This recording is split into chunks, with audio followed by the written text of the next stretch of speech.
SER Podcast.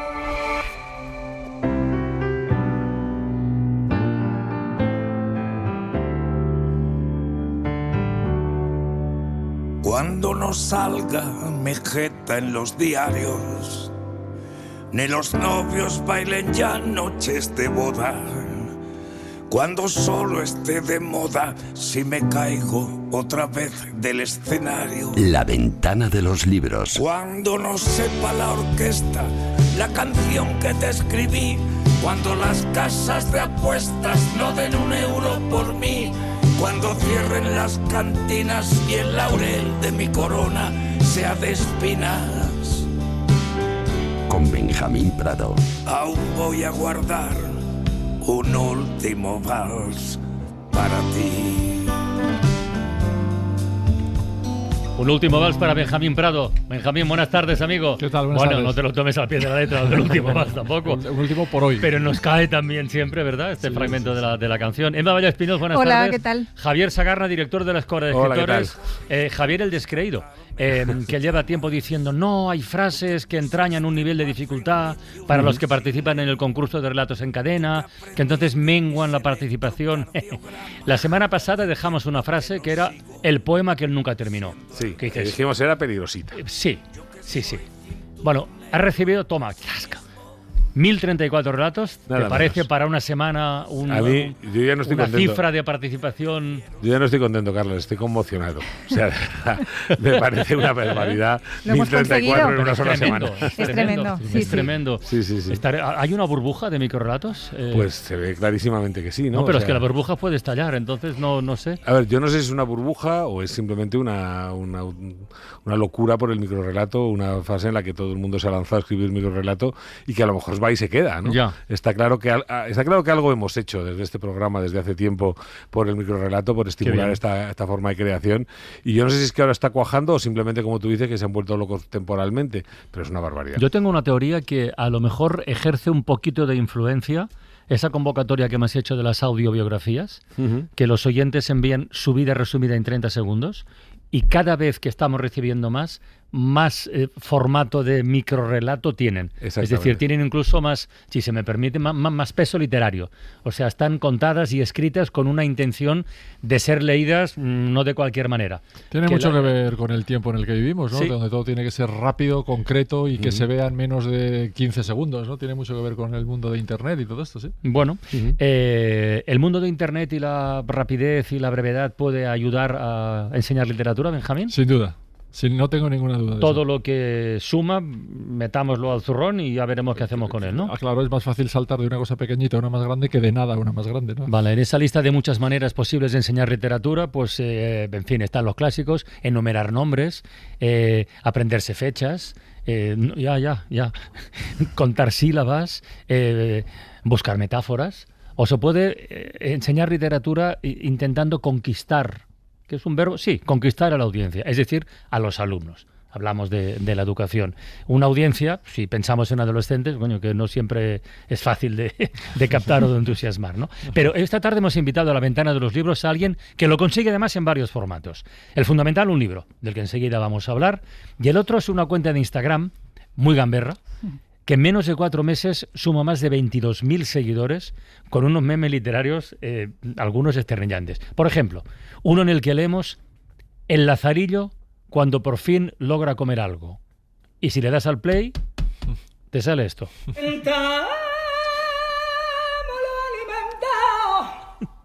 Lenteja, zanahoria, ensalada de espinaca y su carne. Este sería uno. Hay otro. Para ilustrar a Quevedo regalándole uno de sus afectuosos símiles a Góngora, nótese la ironía para quien no esté al corriente, escuchamos lo que sigue. Sobre la situación en Madrid no le voy a reprochar nada porque ambos sabemos que usted en la Comunidad de Madrid manda menos que Jar Jar Binks en el Senado Galáctico. Bueno, yo Bien traído, no bien traído. pongas cara. Venga, otro más en el que para mostrar el sentir de doña Rosita al saber que su novio finalmente se casó con otra, pues suena esta canción. Él es tan encantador, estrella de la sin razón, un espejismo, medalla olímpica de oro al más cabrón. Mabel Espinos, ¿nos presentas al autor de todo esto? Sí, es Nando López, que es el autor de esta cuenta tan buena. Bueno, yo se lo decía antes, o sea, es desternillante. Y autor del libro Pequeña Historia de la Literatura Española, que acaba de publicar la editorial Espasa. Nando, buenas tardes. Muy buenas tardes. Bienvenido una vez más a La Ventana, hoy a La Ventana de los Libros. ¿Cómo estás, amigo? Pues encantado de estar aquí, además de hablar de este libro y de clásicos y de sentido del humor. Oye, tú que has sido profesor de lengua y literatura en secundaria, en bachillerato, hace tiempo que te dedicas en exclusiva a la escritura y a la docencia universitaria. Sí. ¿Cómo te metiste en esto concretamente, en este libro que de verdad es Pequeña Historia de la Literatura Española? Las ilustraciones de Luis Doya, que por cierto son fantásticas. La de portada es maravillosa. Increíble, sí. Pero las del interior también. ¿Cómo te metes en esto? Pues me meto en esto porque me llama mi editora, Pilar Cortés, ya había trabajado ya con ella en Espasa, en otros libros, y me propone nada más y nada menos que sumarme a la colección de Pequeña Historia, que es una colección que en Espasa tiene mucho recorrido, y me dice que si quiero hacer la pequeña historia de nuestra literatura. Claro, ahí ese lado docente que, aunque no ejerza, sigue muy vivo. Claro. Pues se puso loco de contento, le dije que sí, era un reto y un desafío enorme, porque es contar toda nuestra historia literaria con humor, de manera amena, con esas ilustraciones de Luis Doya, que son una maravilla, y yo no pude decir que no, y me sumergí en esta aventura, que ha sido muy bonita, porque claro, era volcar todo mi amor por esos clásicos y tratar de convencer a quien lo lea de que son apasionantes. De ahí también un poco la idea de esa cuenta de Instagram, ¿no? Que un poco de salir de la solemnidad con la que vemos esos clásicos, a veces de manera polillada. Tú decías antes, Carles, esto de memorizar fechas, qué horror, qué terrible, ¿no? Pero sigue ocurriendo, ¿eh? Sigue ocurriendo. Sigue y decía, ocurriendo, no, por favor. Y con la filosofía pasa igual. Claro, y vamos a los textos, vamos a leer, este libro está lleno de fragmentos que son como trailers de esos libros para que ojalá mucha gente se anime. Y tengo que decir que ya hay gente que a través de la cuenta llega al libro y luego me manda una foto de, mira, si tenía el Lazarillo en casa, creo que me lo voy a leer. No sé si lo harán o no, pero bueno, ya es esperanzador por lo menos que lo intenten, ¿no? Bueno, la clave es la palabra amenidad, ¿no? Tú lo has dicho. Totalmente, Benjamín. Yo creo que es restarle un poco esa idea de que son algo lejano, algo que no habla de nosotros. Y luego yo defiendo en el libro se abre diciendo que nuestra literatura bebe de los antihéroes y del humor. Y nuestros grandes clásicos están llenos de humor. No puede ser más ameno el Quijote o la Celestina. Pues reivindicar eso, ¿no? A ver si lo logramos. Yo desde luego estoy contento con el resultado. El libro está recomendado a partir de 12 años, pero yo, en fin, me atrevo a decir que esto no tiene edad. Yo creo que para no. personas adultas o bastante adultas como somos los que estamos aquí sentados, en fin, Benjamín a lo mejor lo dejamos aparte por su conocimiento enciclopédico de la materia, pero todos atesoramos un volumen de ignorancia notable en nuestro haber y aquí puedes descubrir cosas consultar datos. En fin, me parece utilísimo para cualquier persona, de cualquier edad. Sí, o para recordar, ¿no? Yo mismo también hay nombres que no tenía tan presentes. Por ejemplo, voy a decir un nombre que a mí se me ha quedado grabado después de hacer este libro, que es Florencia del Pinar. Decimos, ¿quién es Florencia del Pinar? Pues es la primera poeta de la que tenemos su nombre. No es que antes no hubiera mujeres que escribieran, pero la primera mujer es del siglo XV, es Florencia, tiene unos versos maravillosos donde se comparan con las aves, porque dice que ella se siente tan incomprendidas como esos pájaros que nadie ve y que nadie atiende. Y pues para mí también ha sido un descubrimiento y sobre todo poder ponerla aquí en negrita, ¿no? Y dedicarle unas líneas que no suele tener en nuestros libros de texto. La primera poeta documentada. Luego, si avanzamos unos siglos, nos encontramos, por ejemplo, con Emilia Pardo Bazán, a la que rechazan 3 veces su posible ingreso en la academia, y ella se venga. Ella se venga y se venga de una manera maravillosa. Un poquito, cuéntalo. Pues ella cuela unas cuantas pullas contra la RAE en sus libros de cocina, porque lo que le dicen es dedícate a la cocina y dice, pues muy bien, lo voy a hacer. Escribe unos cuantos bestsellers culinarios y ahí cuela unos cuantos dardos, tira beef, ¿no? Que diríamos hoy, a la Real Academia diciendo que qué lástima que sus diccionarios sean tan incompletos y obvien significados tan importantes de las palabras. Escribe, ¿no? El deficientísimo diccionario de la Academia no trae la palabra burete. Exacto. Y tampoco la encuentro en otros diccionarios más completos que el de la Academia y muy superiores a él. Sí. O sea, es que era una señora maravillosa. 2 por el precio de 1. Bueno, totalmente. Yo con Pardo Bazán, el capítulo de Pardo Bazán lo he disfrutado mucho porque estaba sus novelas maravillosas, ¿no? El traer el naturalismo aquí, esa parte de esa venganza de la RAE y luego su historia de amor y sexo con Galdós. Sí, que pides una serie. Yo pido una serie de HBO. Yo exijo una serie de HBO. Es más, me ofrezco a ser uno de los guionistas si hace falta, porque esas cartas, hacen palidecer grandes historias de sexo contemporáneas, ¿no?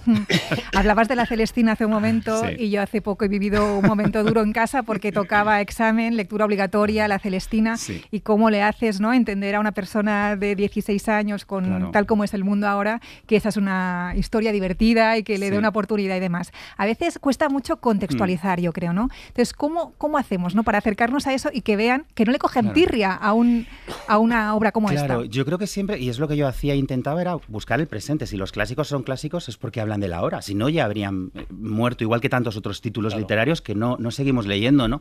En La Celestina, por ejemplo, a mí había 2 temas que me parecían clave. Uno era Melibea. Melibea es una adolescente que se revela con mucho motivo sobre por qué las mujeres no pueden decir nada sobre su deseo, que creo que es un grito sobre la libertad sexual femenina absolutamente moderno, nada más y nada menos que a finales del 15.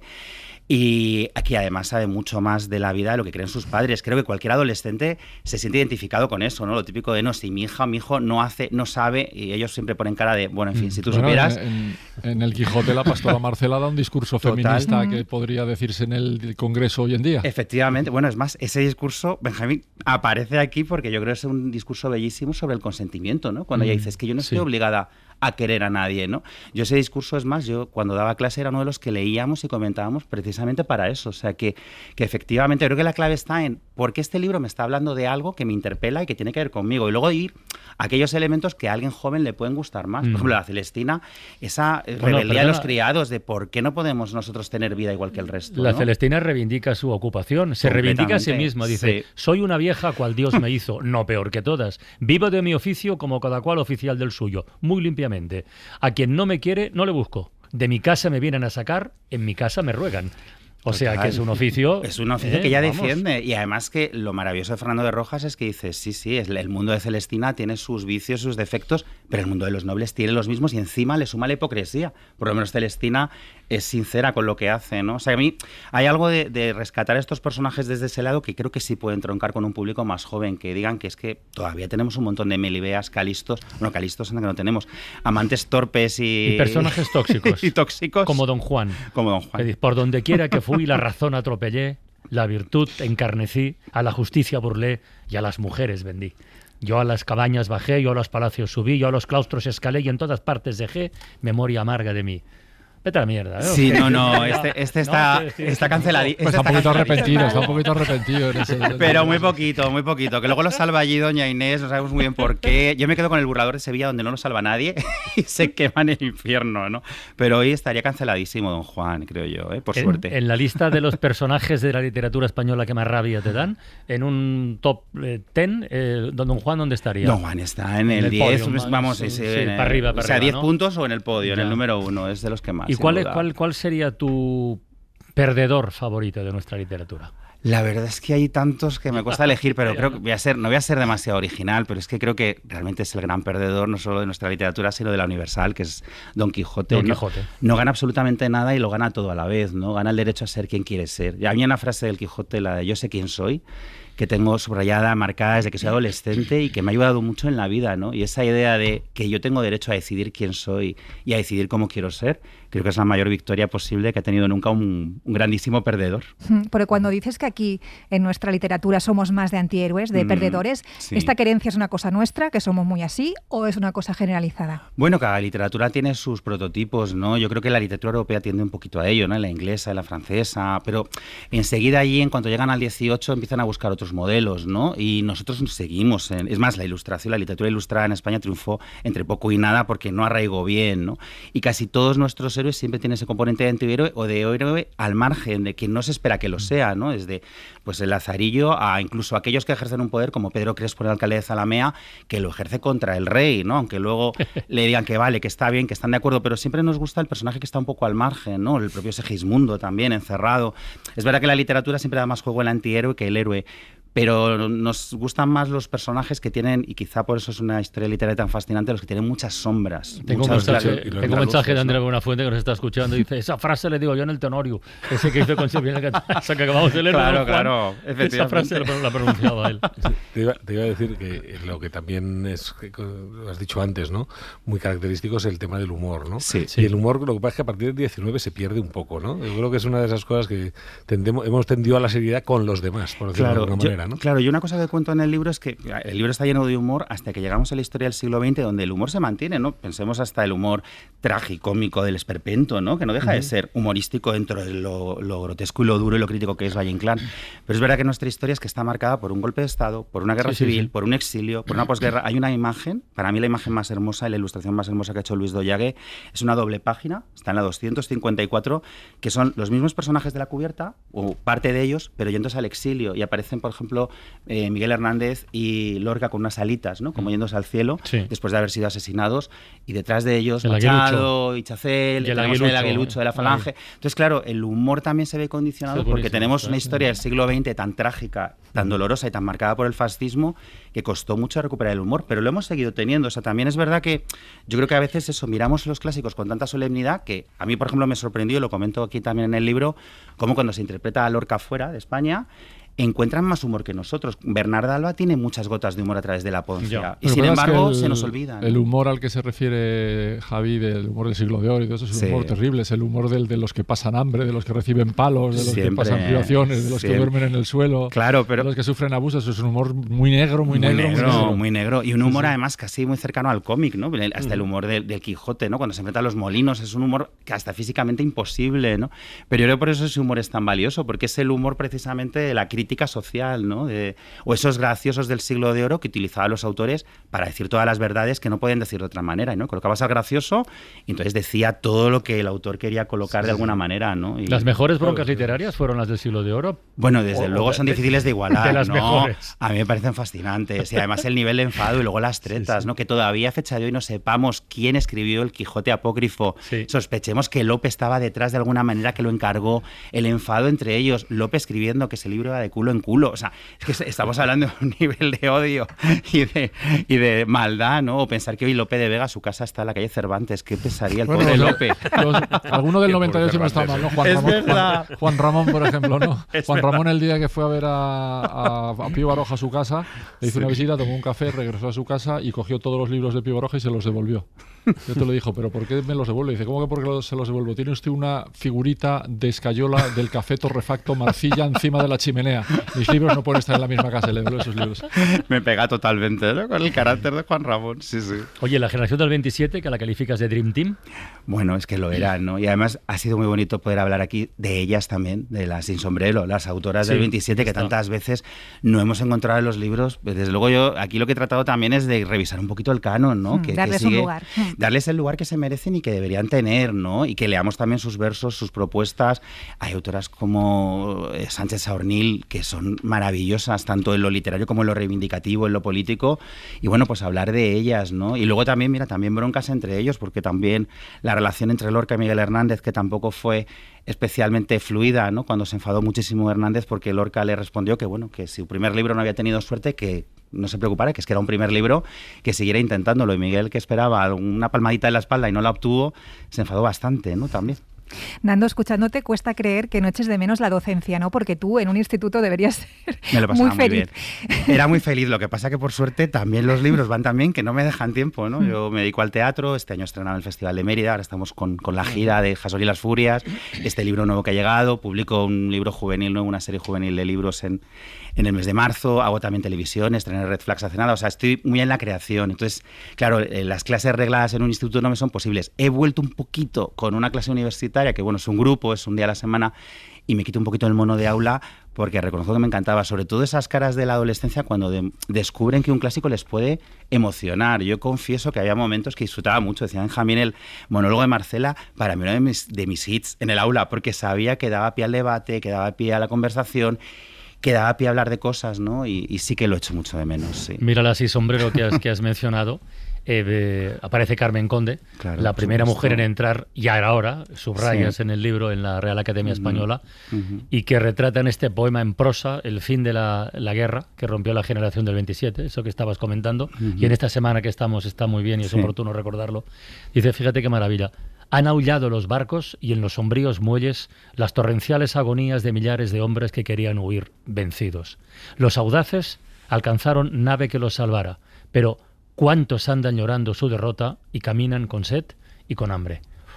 Qué hermoso y qué doloroso a la vez, ¿no? Muy doloroso. Qué terrible. Muy doloroso. Para mí es que era muy importante, Carlos, que hubiera muchos textos como ese. Yo creo que no puedes hablar de literatura sin leer a las autoras y a los autores que mencionas, ¿no? Y sobre todo que si estás destacando su hondura y su capacidad de emocionarnos con esas líneas, ya te haces una idea. Y a mí lo que me encantaría que pasara es que alguien que lee esas líneas diga, necesito más de Carmen Conde, necesito leer aún más de ella, conocerla más, ¿no? Ese es un poco el propósito de este libro. Carmen Conde escribió, entre otras muchas cosas, En la tierra de nadie. Y hace un ratito ha estado Sheila Blanco aquí. Oye, pues vamos a juntarlo todo, ¿no? En la tierra de nadie, sobre el polvo que pisan los que van y los que vienen,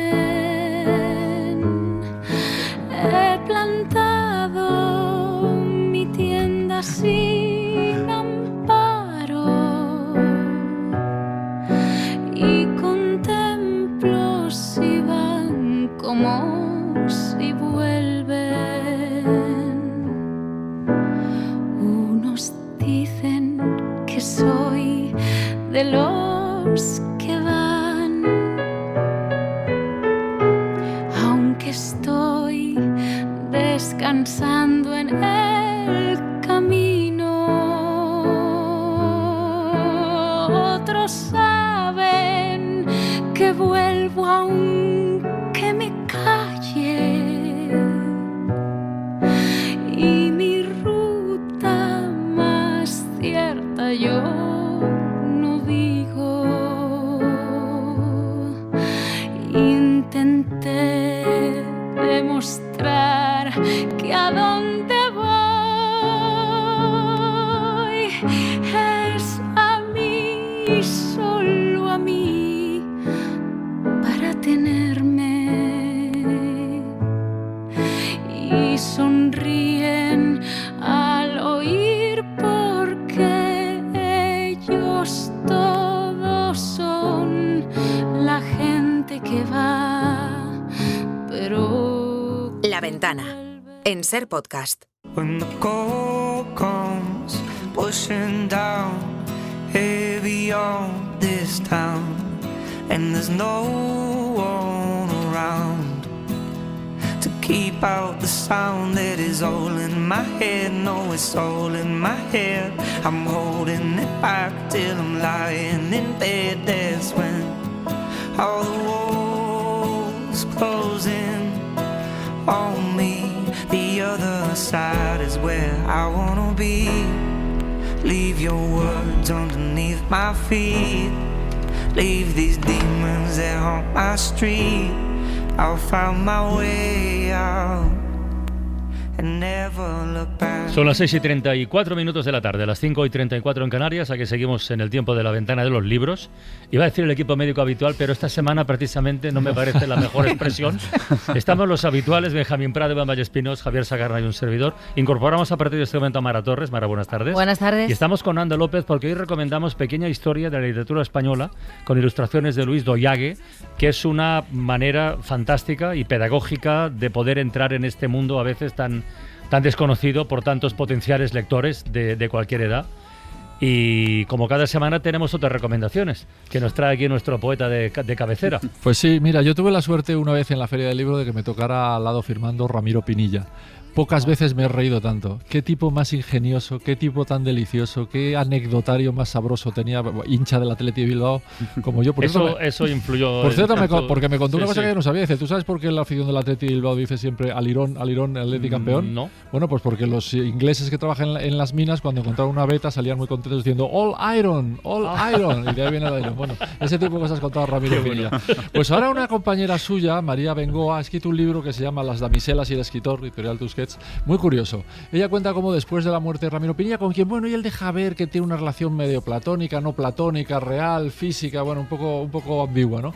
De pronto empieza a pensar con celos retrospectivos y todas esas amigas que tenía Ramiro, aquella arquitecta, aquella fotógrafa, aquella crítica literaria, y contrata a un periodista para que las vaya haciendo entrevistas y vaya descubriendo secretos de la vida de Ramiro Pinilla. Algunos poco agradables también, como por ejemplo los problemas testamentarios que hubo después de su muerte, las peleas por por los derechos de autor y cosas por el estilo. Pero un libro muy interesante, Las damiselas y el escritor, de María Bengoa, que me ha gustado mucho, y a los lectores de Ramiro Pinilla. Por cierto, es este hombre que con su primera novela ganó, o la segunda, no sé, muy jovencito, el premio Nadal. Todo el mundo dijo que era un genio y desapareció 30 años hasta que publicó la siguiente, así que se lo tomó con cierta calma.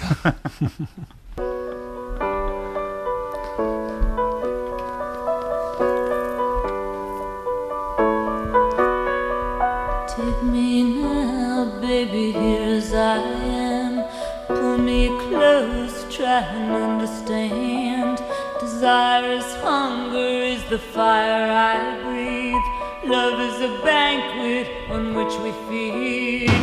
Come on now, try and understand the way I feel when I'm in your head. Take my hand from under cover. They can't hurt you now, can't hurt you now, can't hurt you now. Because the night belongs to lovers. Because the night belongs to life. Because the night belongs to lovers. Because the night belongs to us. Benjamín, ya sé por dónde va la segunda recomendación. No tengo ninguna duda. Una además. genia total. El mejor concierto que he visto en mi vida fue uno de Patti Smith en Madrid. Estoy incluyendo los de Dylan, fíjate lo que estoy diciendo. Cuidado. Absolutamente Nos impresionante. aproximamos al sacrilegio. Esta era una sinsombrerista tardía, Sí, maravillosa, que es verdad. contra todo, Sí, contra señor. todos, en un mundo dominado por los hombres, el del rock and roll también, se abrió paso y fascinó a gente como Bob Dylan, fascinó a gente como Andy Warhol, fascinó a todo aquel que se cruzó con ella muy la fuerza de la naturaleza. Y ahora ha publicado un libro que se llama Pan de Ángeles, en la editorial Lumen, que es su biografía. Hay muchas cosas que uno ya conocía porque es una persona muy conocida, pero por ejemplo toda la historia cuenta su infancia, las necesidades que pasó de niña, el hambre, los desahucios, madre problemática y tal. A mí me han hecho aprender mucho de una artista que la admiro, la admiro además como cantante, como poeta, como fotógrafa, o sea, es una maravilla, una mujer del Renacimiento. Me ha gustado eso que has dicho de la sin sombrero tardía. Sí, totalmente. Hubiera estado encajado en una lista sin como duda, sin duda. Mara Torres, ¿tú recuerdas, ya por iniciar así la conversación, algún profesor o profesora que te incentivara a leer, que te animara, o tuviste experiencias en sentido contrario, de un plasta o una plasta que fechas y nombres y tal? Porque hemos estado hablando. Sí, ya estaba hablando con Nando de esto. No, las tuve muy buenas. Yo recuerdo a Ana Vicioso, mi profesora de quinto de GB del colegio, que me gustaba muchísimo porque nos hacía estudiar la lengua con recortes de periódico para estudiar, por ejemplo, los recursos estilísticos, las figuras estilísticas con recortes de periódico y sí. Y recuerdo alguna de la universidad que me hizo, por ejemplo, a Mara Proust, que alguien te tiene que hacer descubrir a este autor tan complejo, pues la recuerdo a ella también, o sea que sí, yo tengo buena experiencia con ¿Y los tú, Nando, profesores y tú que has sido y eres profesor, tuviste también buenos ejemplos? Tuve muy buenos ejemplos. Uno lo tuve en casa, que es mi madre, que también es filóloga, entonces claro, yo tenía la enseñanza literaria en casa y empecé a leer un poco por imitación. Yo la veía leer y decía, le fascina lo que tiene en las manos, yo quiero también acercarme a ese libro. Y luego tuve una profesora maravillosa que se llama Sonsoles, también en quinto de primaria, yo creo que esa etapa nos marca mucho, que fue la primera que me animó a leer poesía y a escribir poesía. Luego la poesía la he dejado en la intimidad, eso sí que es algo que nunca aparecerá, pero que sí que practico mucho cuando escribo teatro. Mi teatro es bastante poético, gracias a ella, así que sí he tenido mucha suerte en la vida. ¿Cuántos alumnos tuyos te han venido con el tiempo a decirte, oye, Nando, gracias? Pues más de los que imaginaba, y alguno está publicando. Tengo algún alumno que publica, tengo a mi querido alumno Santiago, que es autor de novela histórica, tengo alguno que está en el mundo del guión, alguna alumna, bueno, una de mis antiguas alumnas que ahora es una de las pioneras en las coordinaciones de intimidad en la ficción audiovisual. ¿Quién es el Santiago de novela histórica? El apellido me va a matar, pero ahora mismo soy incapaz, que han sido cientos de alumnos, pero bueno, si buscáis Santiago novela histórica seguro que aparece. Pero es que ha sido muchos. Posteguillo. Aparece también, claro. Es que sí, pues debajo de Posteguillo, no. Posteguillo por edad no funciona. Claro. ¿Y tú, Javier? Pues yo recuerdo una profesora en lo que ahora sería la ESO, calculo, y tal igual, la señorita Vega. Era una profesora que parecía del siglo de oro ella misma, ¿no? Porque era una señora así, muy mayor, muy vieja, muy gruñona, muy tal, ¿no? Pero te hacía amar la literatura y de paso te enseñaba la historia, la que no aprendíamos en las clases de historia. Esta señora nos enseñaba la historia del libro de la literatura, ¿no? Entonces yo recuerdo con mucho cariño a la señorita Vega. Sí, yo simplemente que acaba de venir el apellido de mi alumno y así, mira, le hacemos un poquito de promo a un autor joven, Santiago Mazarro. Así que ahí lo dejamos. Un saludo para él y Posteguillo. ¿Y tú, Emma? Sí, Posteguillo estuvo el otro día aquí hablando de Asterix. Sí, maravilloso. Es un friki de Asterix, total, ¿eh? Es estupendo. Sí, yo tuve una profesora de literatura castellana en secundaria que se llamaba Beli y era maravillosa porque nos hacía hacer teatro para que entendiéramos las obras, salíamos delante. ¿Y tú cómo te sentirías si te quedara una tarde para convencer a no sé quién? Era increíble y esperábamos todas las clases de Beli, todo el rato. O sea, hacía hacer teatro en literatura. Para que entendiéramos la obra. Vale. Es decir, salíamos y nos hacía escenas y para que entendiéramos un poco y contextualizáramos la obra. ¿Hubo muertes? No hubo muertes. ¿Cómo sería, hubo entusiasmo, ¿cómo sería hubo un asesinato? No. ¿Y tú, Benjamín, tú te acuerdas? Yo lo he contado aquí, yo creo alguna vez ya. Yo tenía un profesor en séptimo de EGB que se llamaba Luis Fernández, que entró en clase y se puso a explicar a Garcilaso de la Vega con una pasión, el soldado, poeta, en una mano unas rosas, en la otra una espada. Yo me fui a la biblioteca y ya no he salido de ahí. Le dediqué un poema y todo. Y además tú un día lo llamaste, tú un día me dijiste, ¿cómo se llama tu profesor? Luis Fernández. Es verdad. Luis Fernández, Sí, buenas señor. tardes. Sí, señor. Y yo señor. escuchar la voz de Luis Fernández en esa radio es uno de los momentos más brutales de mi vida. O sea, fue Es verdad. brutal. Sí, señor. Me quedé paralizado al oír la voz. Sí, ahora me acuerdo. Sí, Qué bien. sí. Pues esto mismo se lo vamos a preguntar a los finalistas de esta semana del concurso Relatos en Cadena, que sobre 1034 historias se han quedado como finalistas. Relatos en Cadena. Una historia en 100 palabras para un premio de 6.000 euros.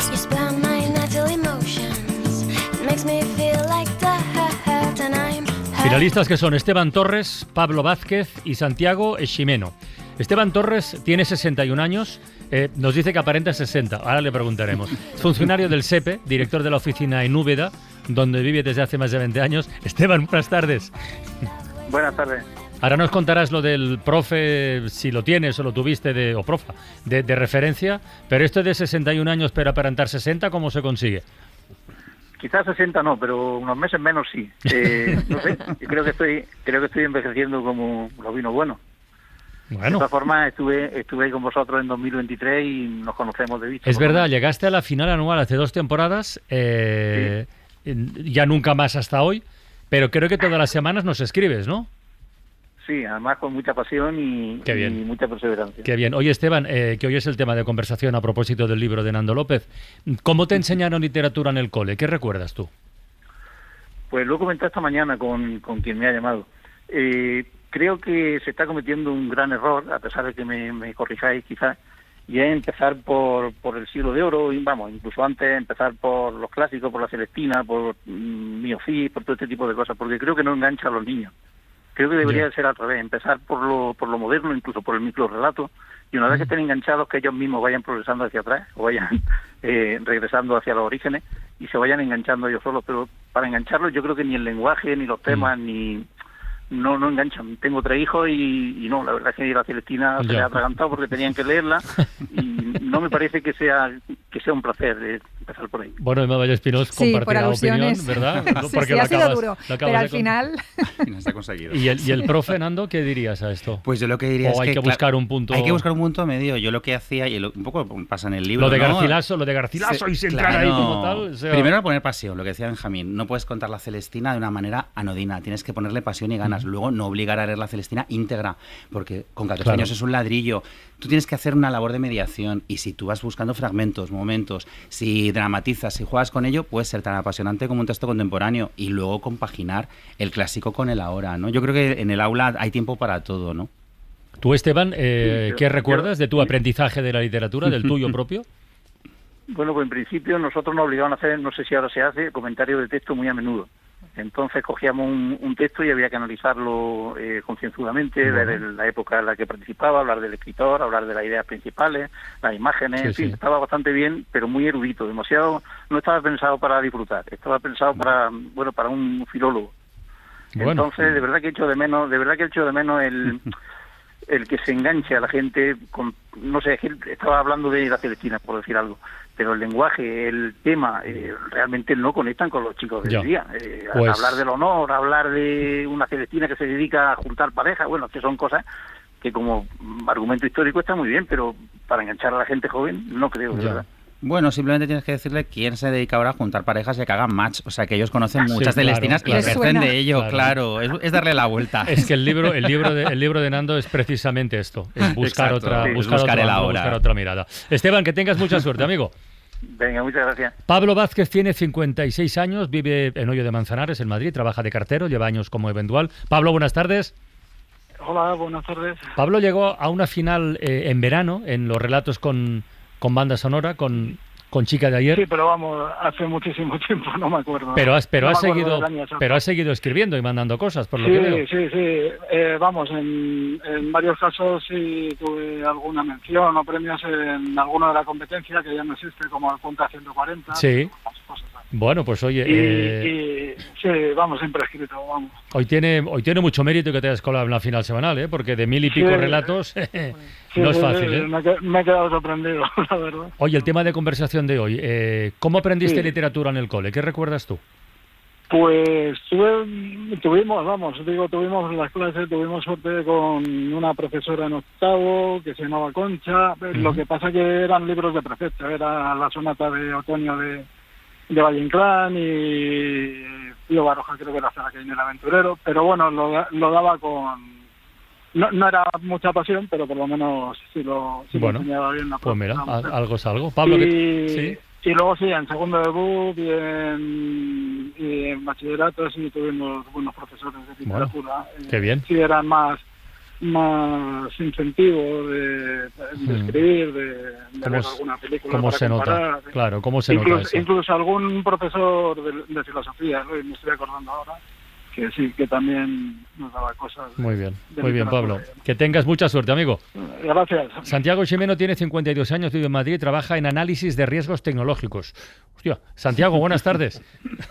Hola, buenas tardes. Dicho así, dices, no sé, ¿riesgos dónde, cuándo, por qué? Por curiosidad te pregunto, de verdad. Sí, bueno, al final son riesgos tecnológicos orientados al mercado financiero. Al final lo que yo me dedico es la parte menos creativa de mi vida, pero no deja de ser entretenido analizar todos los riesgos para plantearnos un nuevo producto o alguna cosa. Mejor la literatura. ¿Cómo la aprendiste tú? ¿Tienes algún buen recuerdo de alguna profesora que te marcara o algo? Sí, tuve suerte porque en el colegio en el que estaba las profesoras, tuve una profesora titular que fue la que nos animaba a leer y a participar y demás con toda la literatura clásica y demás. Es una profesora suplente que nos dijo una vez una cosa que me dejó marcado, y es que yo en ese momento pues estaba leyendo un libro de Stephen King, creo que era ahí, enorme, y tenía que leer libros para hacer el comentario de texto que teníamos pendientes, y me dijo, no te preocupes, tú primero termina este y luego ya te pones con el nuestro. Y eso fue un momento, trascendental para mí, que te lo recuerdo ahora, después de tantos años, porque para mí fue trascendental, fue como, o sea, primero la diversión y luego la obligación en la lectura. Qué bien. Santiago, que tengas mucha suerte. Gracias. Ya conocéis la mecánica, vamos a ver los relatos y luego a votar. El primero, el de Esteban Torres, se titula Pablo Neruda. Pablo y Neruda. El poema, que él nunca terminó, siempre acababa en la papelera de sus amantes. Quería ser original y despedirse con uno tras cada cita, pero las señoras no lo contrataban precisamente por sus rimas, ni aquello era amor, por muy romántico que fuese Pablo y se ganase la vida con su métrica. Bajó el precio a 280 euros solo por devolverles un billete de 20 con un verso de Neruda previamente manuscrito, al dar el cambio, pero ni así pudo compartir su gusto por la poesía. Todas, sin excepción, se lo devolvían sin leer, como propina, en la goma de sus calzoncillos. Nunca hubiera imaginado que un relato que empieza hablando de los poemas podría acabar en la goma de los calzoncillos, ¿verdad?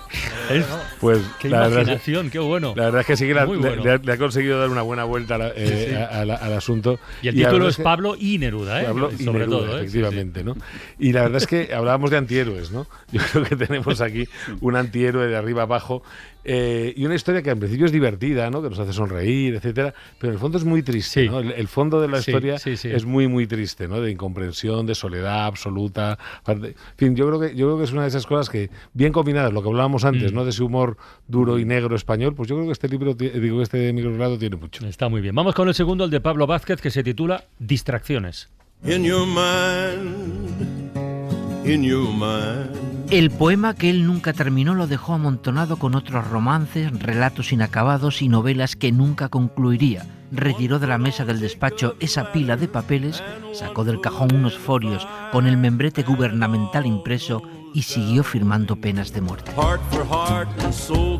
Ostras, ¿a quién me recuerda esto? Sí, ¿verdad? Por favor. Tenemos todos la sensación de que igual este personaje lo conocemos, ¿no? Sí, sí. La verdad es que escribir sirve para otras cosas también, aparte de para hacer poesía, y eso es de lo que habla este texto, ¿no? O sea, a veces no porque uno tenga determinadas inclinaciones artísticas y tal y cual va a ser mejor persona, y desde luego el personaje de este poema no lo es. Efectivamente. Vamos con el tercer relato de Santiago Ximeno, se titula Incompleto. When I was younger, my daddy told me I would never. El poema que él nunca terminó forma parte de una larga lista de actos inconclusos, entre los que destacan el beso que aquel chico le negó, las disculpas que su madre no aceptó, los abrazos que su padre rechazó y sobre todo la carta en la que lo explicaba todo con detalle, olvidada en un cajón del armario, que nadie quiso leer después de descubrir su cuerpo inerte flotando en el río. Ostras, wow, ¿no? Puñetazo en el estómago. Puñetazo en el estómago, qué triste es este relato y cómo se construye con apenas una enumeración, ¿no? 3 o 4 hechos bien elegidos, sueltos, nada, incompleto casi, ¿no? Pero todo qué bien está hecho, contando, pero qué bien queda y qué triste es esa carta. Joder. Que ni siquiera esa carta es leída. Oye, pues vamos a votar y como siempre la cosa está peliaguda para decidir, pero es lo que hay. Esteban, ¿tú por quién has votado? Por Incompleto. De Santiago. Pablo, ¿tú por quién? Por Pablo y Neruda, de Esteban, ¿no? Por Pablo y Neruda, sí, de Esteban. ¿Y Santiago, por quién has votado tú? Pues he votado por Distracciones. Mira, tenemos O sea que no completamos. Tenemos triple empate de momento. Emma, te toca a ti, venga. Yo por Santiago. A ver. Santiago, Benjamín. Yo por Pablo y Neruda, por Esteban. Mara. Yo por Pablo y Neruda también. Javier, te toca a ti. Pablo y Neruda. ¿Y nuestro invitado, Nando López? Pues yo por Distracciones, de Pablo. Pues son 2 votos para Pablo Vázquez, 2 para Santiago Ximeno y 1, 2, 3, 4 para Esteban Torres. Esteban, felicidades.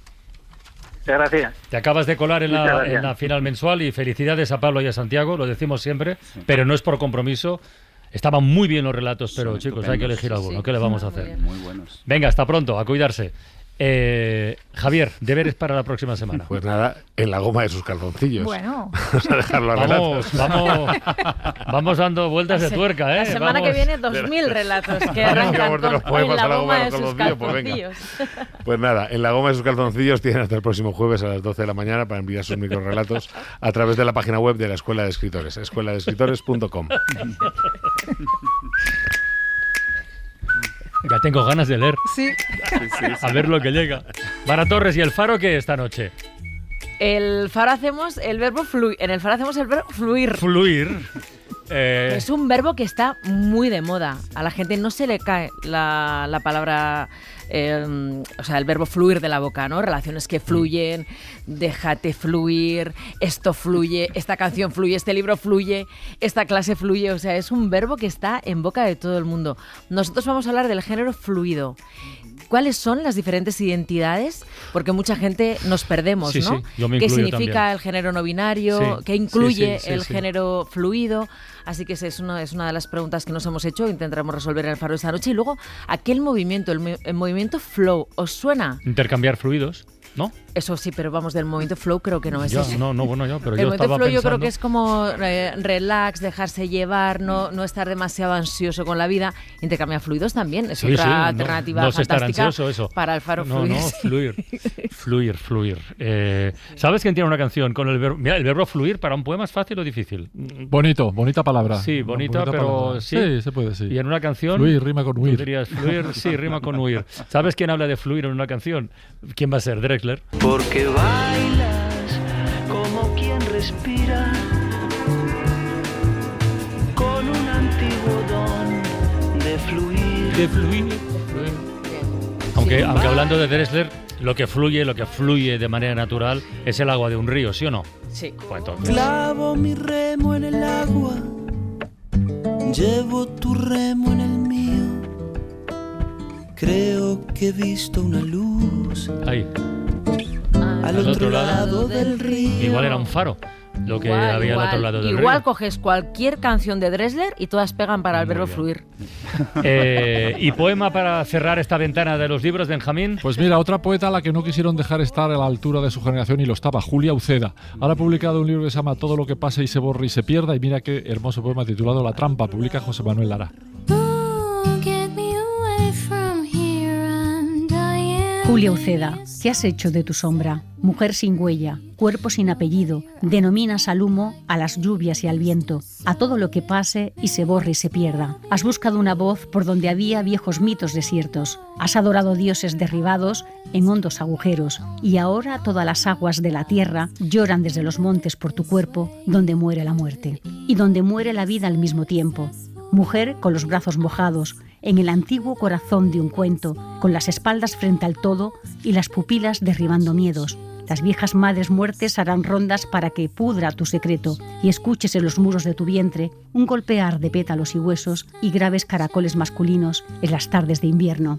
Te rozarán la frente largas dudas, como ásperas lenguas de perro, escupirán inviernos en tu llama porque has jugado con su fuego y mostrarán de ti, cuando te vayas, un helado cerebro.